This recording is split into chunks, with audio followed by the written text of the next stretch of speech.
はい、こんにちは。今日はこちらのですね、人型パッティングマシン、ロボットですね、こちらの機能というか設定のね解説をしていきたいと思います。まずこの骨格標本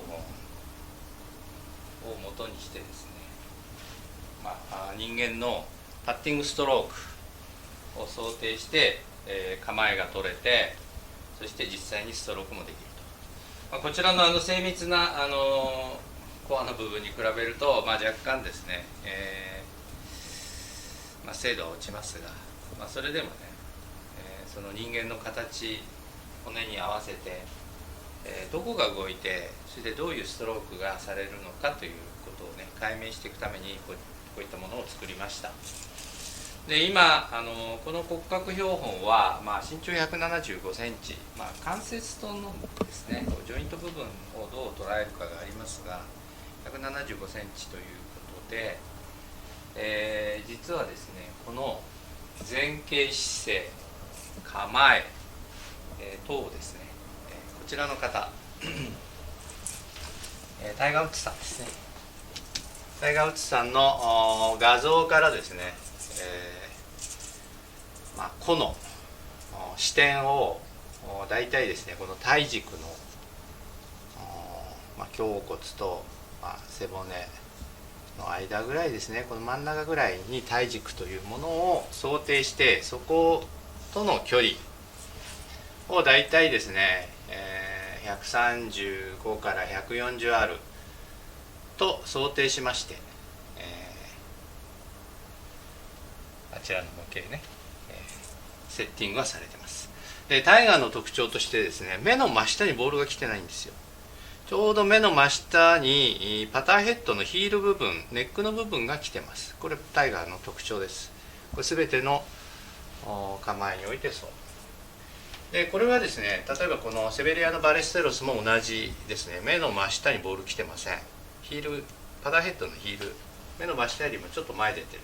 藤田選手なんかはかなり前出てますね。パターヘッド1個分ぐらい、12センチ以上はボールが前に、目の真下から前に出てます。ジャック・ニクラウスもほぼ同じ。ヒールのあたりにですね、ヒールよりもちょっと手前に目の位置が来てます。デシャンボは逆ですね。ボールの前に来ているというね。松山選手も少し前、ボールの前に目が来ております。そして前傾角度はだいたい33度、35度、35度前後ですね。でここアーチがありますので、実際に33度よりももう少しこのアーチの部分を視点の傾きとして、135R ぐらいの弧が描かれています。で今ですね、ここ目の真下がちょうどこういう位置になりますので、ちょっとこちら側から見ていただくと、ちょうどヒールパターヘッドのねボールの位置がここですよね。こうなります、ね、これがボールの位置、そして頭の方になるじゃないですか、ね、で目の位置はここですので、だいたい5センチぐらいね、目の真下よりもちょうどヒールの部分ですから、ボールの位置は前に来てるということです。そして軸は体軸ここに持ってきてますので、今これを測ってみてもらいたいんですが、実際にはちょっとここを見てください。この数字を見てください。135になってますね。135ね。細かく言うと軸はここになるんです。この辺りになりますので、135ですね。ここです、ね、これ軸になります。はい。でこの135の弧で回転の視点がここ来てます。視点がここ来て、これ両肩ですね。両肩をもうこれくっつけてますので、右の肩と左の肩がこのように動くことはありません。同時です。同時に動いてこうストロークがされていくと、ね、で問題はもう一つありまして、シャフトの傾き、こちらからちょっと見てください。まずこの今機械の設定は70度にしてあります。こうやって見ますね。どうですか、70度、ね、このシャフトが、いわゆる来角というやつですね。ちょっとずらすと分かるかなと思います。80度60度があって、間70度ですね。70度ね、見えますか。はい。でこちらはどうなってるかというと、タイガーは、65度ぐらいですね。ですので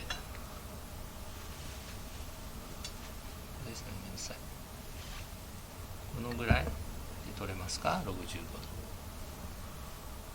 取れてます、ね、ということで来角はメーカーさんが70度に設定してますが、実際にはタイガーは少しシャフトを気持ちフラットにしてね、目の真下というよりは、少しヘッドを前に出す、5センチほどですね、前に出して、カバーにいけるということです。で前傾の度合いと主軸、これはだいたい20度ぐらいに角度がマシンの方が傾いてますけども、それよりは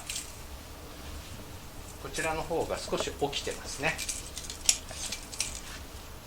で実際に前傾の度合いは35度ぐらい。この軸が水平になるということはこう回転しますので、パターンヘッドはまっすぐ引かれるということです。ですからその辺の説明はちょっと別の動画でやりましたが、実際見ていただくとね、見てください。パターヘッドはインサイドストレートイン、今インサイドイン、少し内側に入って内側に抜けてくる、ね、こういうアーチを描くわけですね。アークを描いてる、はい、でそれがですね少し起きてますので、タイガーの場合はよりアーチがきついと、少し内側に入る度合い、内側に入る度合いが大きくなるという、はい、でそれを決めてるのは全てこの主軸の傾きなんです、ね、ですから例えば練習器具でねこういったものあると思うんですが、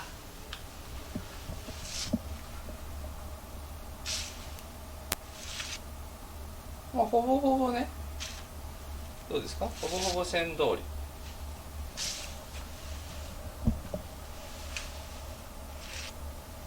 線通りですよね。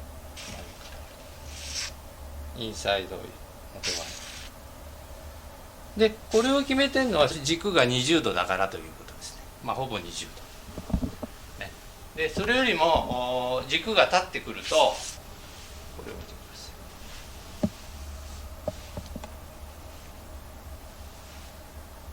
い。内側でしょ、この線ですよ。この線よりはタイガーの場合内側に入っているということです。で戻ってきて、ちょっとずれてました。内側ですね。内側ですね。このぐらいですかね。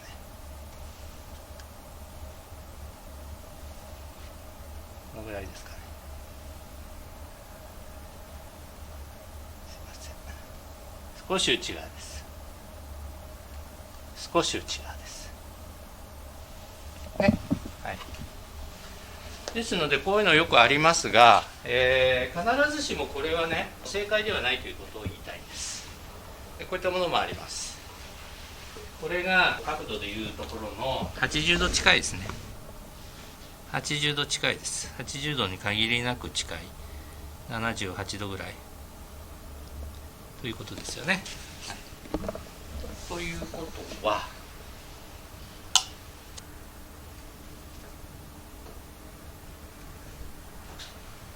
これでも少しここが浮いてしまいますし、ここね、ここが浮いて少しここが触れてしまう。もうちょっとフラットでいいってことですよ。わかります？もうちょっとこれフラットでいい。で当然これであればタイガーがこれを使うともっとここが開かないとここで当たっちゃうんだ。こっちも当たっちゃう。ここで当たってここが当たってここは開くということですね。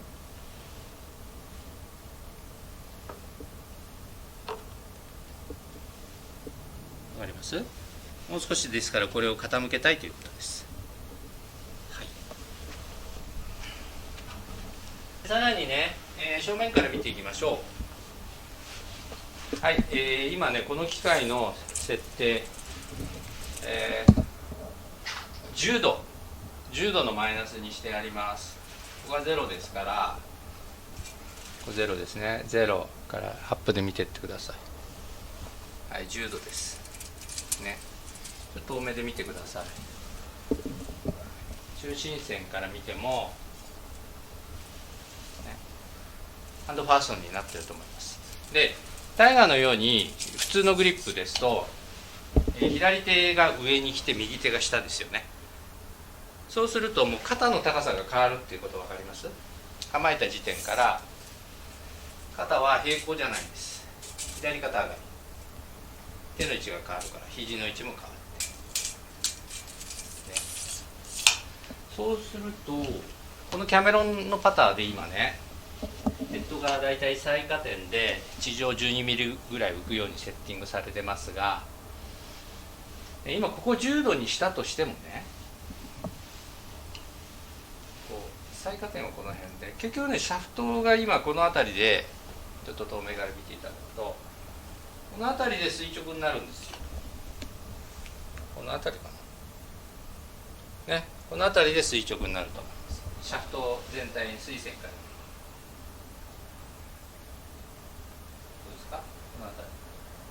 の辺りですね。で今ねアップで見てもらうと今こうバランスをとってるこの位置マイナスですよね。マイナスの5度ぐらいで、それが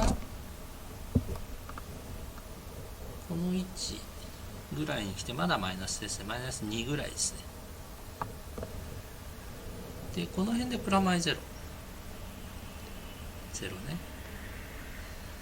でこっち来るともうプラスに移行するわけですね。はい、ちょっと今の説明は今この辺りだとマイナスだったということです。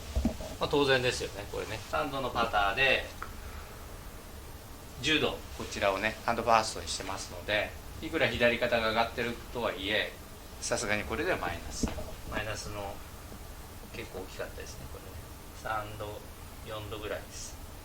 でこの辺りでマイナスの2度です、ね、そしてここで、プラマイ0ぐらいです。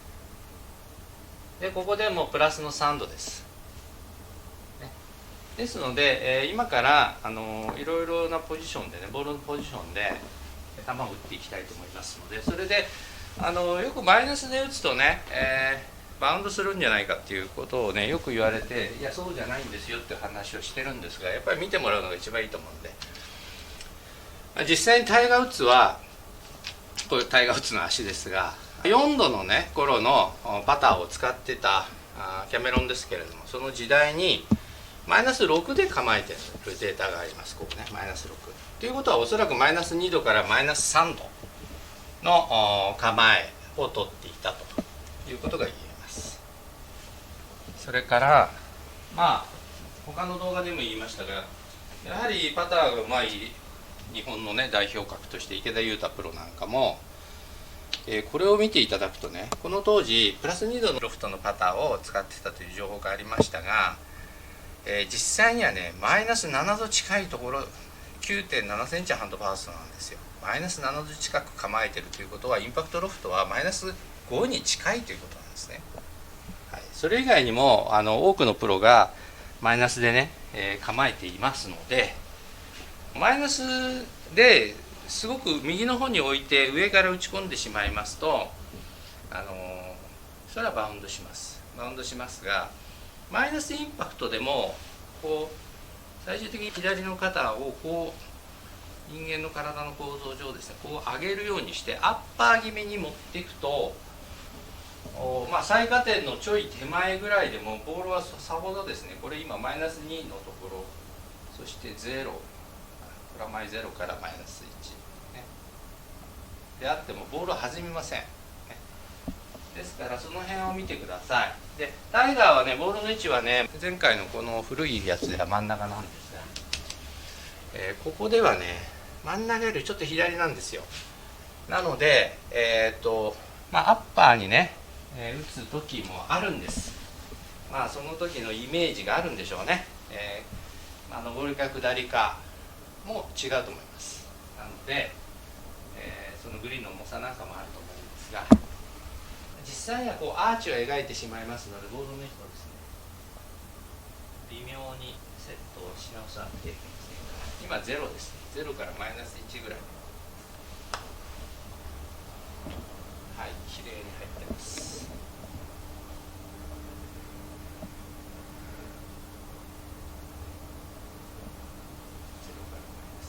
これがタイガーのパッティングです。これがタイガーのパッティング、ね、そして、今度マイナス2です。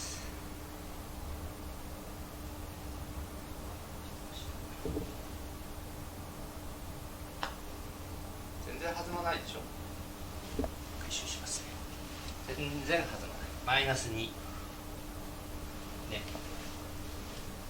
むしろ吸い付くように転がります。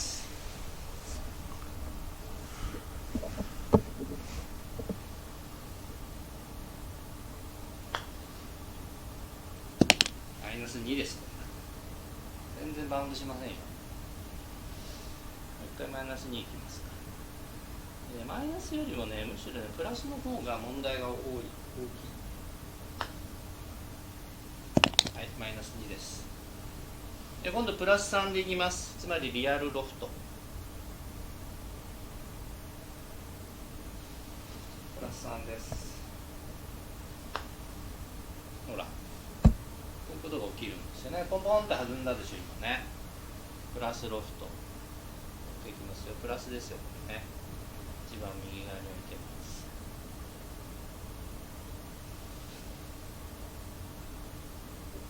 インサイドに入る分ね、インサイドに入る分ですが、少しクローズに入っちゃうというのはありますね。ただ外れプラスですよ。プラスロフト。少しプラス2ぐらい近づけます。ぐらい近づけそうすると入る。はい、そうすると入る。微妙です。もう一回。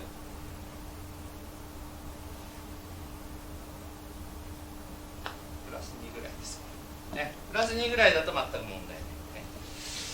はい、細かく言うと175に対してタイガー185センチ84キロですから、プラス10センチ必要なので、ですから、ここの半径もタイガーは140R ぐらいですけど、実際5センチぐらい足りない。135だったでしょ、さっきね。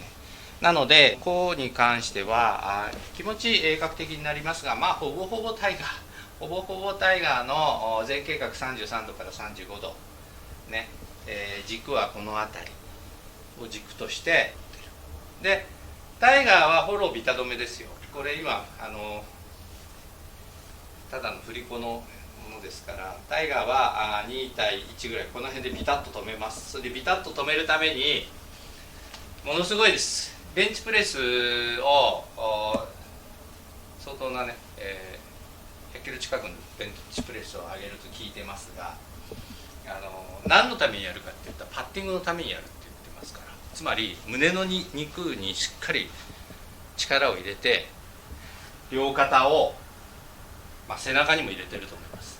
背中にも入れて体軸体幹を安定させてストロークをしている。そしてインパクトの後フォロー5センチぐらいで、ショートパットの場合はほとんどこの辺でピタッと止めます。タイガーの場合、今度皆さん今ね怪我してまた復帰してますが、タイガーのストローク、パッティングストローク、ショートパット特に見る機会があったらピタッと止めます。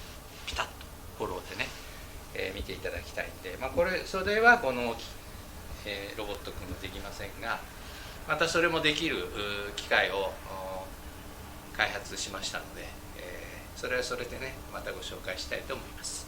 はい、じゃあ今日はタイガー・ウッズのちょっとミニですけれども、タイガー・ウッズの動作解析をして、そのタイガーと全く同じようなねストロークで打って、ボールの位置を微妙にこう変えていくとインパクトロフトが変わっていって、プラスロフトで少しフェースがねこうどうしてもタイガーの場合ローテンションが入っていくとボールが 2,3 球外れました。それ以外のマイナスロフトに関してはね、マイナス2度ぐらいのインパクトロフトに関しては入ったと、最下点のちょっと手前です。当然最下点のプラマイゼロはそれはそれで転がりがいいですね。プラスマイナス0かマイナス1ぐらいの可能性は十分にあります。ヘッドの浮き具合は12ミリ浮かせてます。これも解析済みなので、そのセッティングで人型のねストロークを見ていただきました。はい、最後までご視聴いただきましてありがとうございます。皆さんからいろいろねご意見ご要望いただいて、またいろんなことをね、提供して謎をですね少しでも解明したり、あるいはそのヒントになってねいけばいいかなと思って発信してますので、今後も引き続きどうぞよろしくお願いします。はい、ありがとうございました。